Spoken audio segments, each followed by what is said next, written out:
Hello বন্ধুরা, কেমন আছো সবাই? আশা করি ভালো আছো। আর বিকেল থেকে একটুখানি ঘুমিয়ে পড়েছিলাম।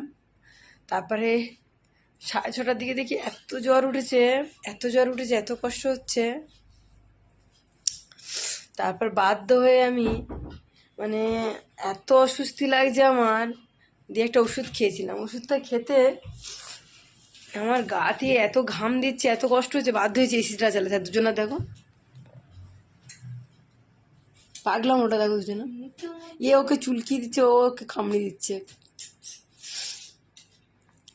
তো মারাত্মক কষ্ট হচ্ছে, কাজে যেতেও পারছি না, দোকানটাও বন্ধ, কিচ্ছু ভালো লাগছে না। এইগুলো সব জ্বালা করছে কেন কি জানে, প্রচণ্ড জ্বালা করছে। উঠে বেশিক্ষণ বসতে পারছি না, দোকানে গিয়ে কী করে